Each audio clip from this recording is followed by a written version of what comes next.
আবুল হোসেন খুনের দ্বিতীয় দিনের মাথায় আততায়ীদের গ্রেপ্তার করানোর লক্ষ্যে ক্ষোভে ফুঁসছেন চোপড়ার মকদুমগছের মানুষ। যে ধর্মভীরু মানুষটি আজানের শুভ সূচনা করেন, সেই মানুষটি মসজিদে আজান দিতে গেলেন না, তার পরিবর্তে অন্য একজন মানুষ আজান দিতে গেলেন। এরপর থেকে রাতভর খুঁজেও মেলেনি 42 বছর বয়সী আবুল হোসেনের মৃতদেহ। রবিবার কাক ভোরে এলাকার মানুষ আবুল হোসেনের ক্ষতবিক্ষত দেহ দেখতে পান তার বাড়ি থেকে 200 মিটার দূরে। এরপর এমন খবর ছড়িয়ে পড়তেই শয়ে শয়ে মানুষ ছুটে আসেন আবুল সাহেবের বাড়িতে। ছুটে এসেছে চোপড়ার দাসপাড়া ফাঁড়ির পুলিশ। পরিস্থিতি বেগতিক বুঝে বড় পুলিশ বাহিনী নিয়ে ছুটে এসেছেন চোপড়া থানার আইসি সঞ্জয় দাসও। এই বিষয়ে স্থানীয় বর্ষিয়ান ব্যক্তিত্ব কি জানিয়েছেন শোনাবো।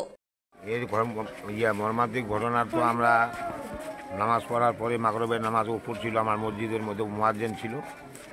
এশার নামাজের টাইমে কিন্তু আজান দিত, কিন্তু আজান দেয়নি, অন্য লোকে আজান দিল। তারপর থেকে ও নিখোঁজ। তারপরে আমরা নামাজ টামাজ পড়ে আমি বাড়ি চলে গেলাম। আমরা ভাবলাম ও হয়তো কোনো জায়গায় চলে গেছে, হয়তো কোনো জায়গায় যেতে পারে কাজে কামে।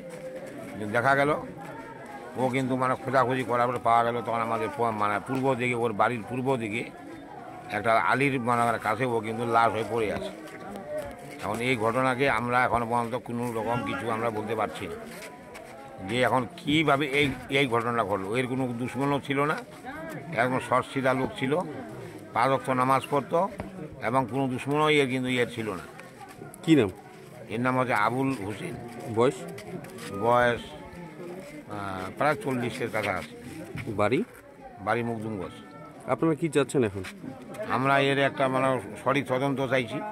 এর সঠিক তদন্ত করে যেন এর যারা এইভাবে মর্মান্তিক ঘটনা ঘটালো, যে যারা খুন করলো, তাদের কিন্তু শাস্তি আমরা চাইছি। যদিও অপরাধীদের খোঁজে তল্লাশি অভিযান অব্যাহত রেখেছে চোপড়া থানা এবং দাসপাড়া ফাঁড়ির পুলিশ। প্রায় 24 ঘন্টা আগে শনিবার সন্ধ্যায় নিহত বাবুল হোসেনের সম্বন্ধী রেজাউল করিম কি বলতে চেয়েছেন শুনুন। বোন আর কি, আমার জামাইবাবু হবে।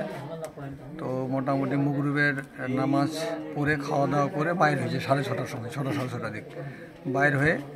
তো কোথায় গেছে, কোনো কাপড় চোপড় পরেনি, এমনি পাঞ্জাবি পরছে না, মাথায় টুপি আছে, চলে গেছে। গিয়ে মোটামুটি আমি গেছিলাম একটা বিয়ে বাড়িতে, রিজার্ভে আসছি বাড়িতে, আমাকে ফোন করছে বোনটা যে ভাই কোথায় আছো, বাড়িতে আসি। মোটামুটি তখন ফোন করেছে, তখন আমাকে বাজে 8টা, 8:30 বাজে। বলছে তোমার দুলাভাই নাই, নসিমের বাবা নাই, কেন কতক্ষণ ধরে এতক্ষণ ধরে নাই। তারপর কান্নাকাটি করতেছে। আমরা আসছি, আমরা সে দেখছি আর কি। দেখে আমরা পুরো ঘুরলাম, বাগান টাগানে দেখছি। দেখার পরে তারপর আমার বোনটা কিন্তু আমাকে এসে বলল যে ভাই দাদা এরকম ব্যাপার, যে নামাজের পর 2-4 দিন ধরে খুব ঠটাঠুটি হচ্ছে। কার সাথে? আইজুল মুন্সি আর মুসলিমের সঙ্গে ওর একটা রেশারেশি আছে আগে থেকে। ওর ছেলেগুলো জমি বিবাদকে কেন্দ্র করে, এ একটু বাড়িকার মাথা, জমির সম্বন্ধে সব কিছুই জানে আর কি। যত কিছু মনে কর বাড়িকার মেন আর কি, কাগজ ঘাটাঘাটি এই করে। এরা কালকেই কিন্তু অনেক দলিল ফলিল তুলে নিয়ে আসছে, ফয়জান নিয়ে আসছে, কালকে নিয়ে আসছে। এরা টের পাইছে যে এরা তো এখন জমি তদন্ত করবে, তাই এদেরকে ঠিক টাইম মতো আমরা যেটা অনুমান করতেছি নিয়ে গেছে মাঠের মধ্যে ফাঁকা জায়গায়, ঠিক 7:30, 7টার মধ্যে ঘটনাটা ঘটছে আমার অনুমান আর কি। আপনারা কখন দেখতে পেলেন? আমরা দেখলাম ওখানে মোটামুটি 9টা, 9:30, 9টা 9:30 সময় দেখলাম। দেখার পরে আর কি কান্নাকাটি এরকম আর কি। কি নাম ওনার? আবুল হোসেন। বয়স মোটামুটি ধরে রাখেন যে 40-45 হবে। বাড়ি মকদুমগঞ্জ। আপনারা কি চাচ্ছেন এখন? আমরা পুলিশের কাছে এটাই চাইছি যে যারা এই মার্ডারটা করছে, নৃশংসভাবে খুন করছে, হত্যা করছে, এটা তো দেখলে খুব খারাপ লাগে। মানুষ সবাই দেখলো, সেটা পুলিশের কাছে আমি অনুরোধ করছি যে এই বিচারটা যেন আমার বোন, এখনও ইয়ং আছে, 2টা ছোট ভাগিনা আছে আমার, ছোট নাবালক, এদের প্রতি লক্ষ্য করে যেন কড়াভাবে এই যারা এই কাজটা করছে ওদের বিরুদ্ধে শাস্তি চাই, আমি ওদের বিরুদ্ধে ব্যবস্থা নেই, এটাই আমি চাইছি। আপনার নাম? রেজাউল করিম। কি হবে সম্পর্কে? আমার হবে জামাইবাবু, আমার বোন জামাই। তবে পুলিশের একটি সূত্র জানিয়েছে, যেহেতু আবুল হোসেনের মোবাইল ফোনে গত 2 দিন যাবৎ জমি সংক্রান্ত বিবাদ নিয়ে বিভিন্ন সময়ে কথা কাটাকাটি চলেছে 2 ব্যক্তির সঙ্গে, তাই মোবাইল ফোনের সূত্র ধরে অপরাধীরা যে ধরা পড়বে সহজেই তা ধারণা করছেন পুলিশ কর্তাদের অনেকেই। উত্তর দিনাজপুরে চোপড়ার মকদুমগঞ্জ ঘুরে নিজস্ব প্রতিনিধি রিপোর্ট, টাইমস 14 বাংলা। সব মাই চায় মেয়েকে রাজরানীর মতন সাজাতে, সাজিয়ে তুলতে চায় সোনার গয়নায়। ওরিয়েন্ট জুয়েলার্স, সোনা যা সর্বক্ষণের।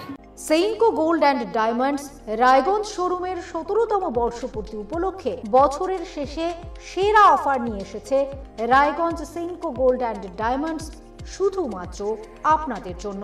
প্রতি 10 গ্রাম সোনার গয়নায় সোনার মূল্যের ওপর থাকছে 2170 টাকার ছাড়।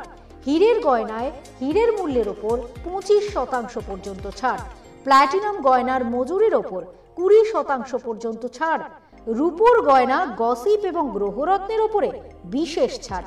পুরনো সোনার বিনিময়ে নতুন সোনা ঘরে আনুন।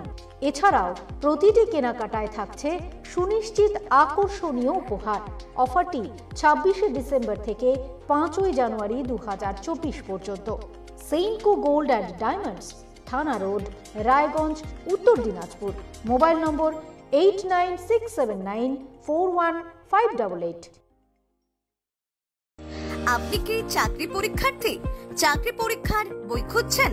তাহলে আজই চলে আসুন সৌরভ বুক অ্যান্ড ম্যাগাজিন সেন্টারে। এখানে BSc, WBCS, bank, rail, ICDS, nursing, ANM এবং জিএনএম সহ কেন্দ্রীয় ও রাজ্য সরকারের সকল চাকরির পরীক্ষার বই ও ম্যাগাজিন পাওয়া যায়।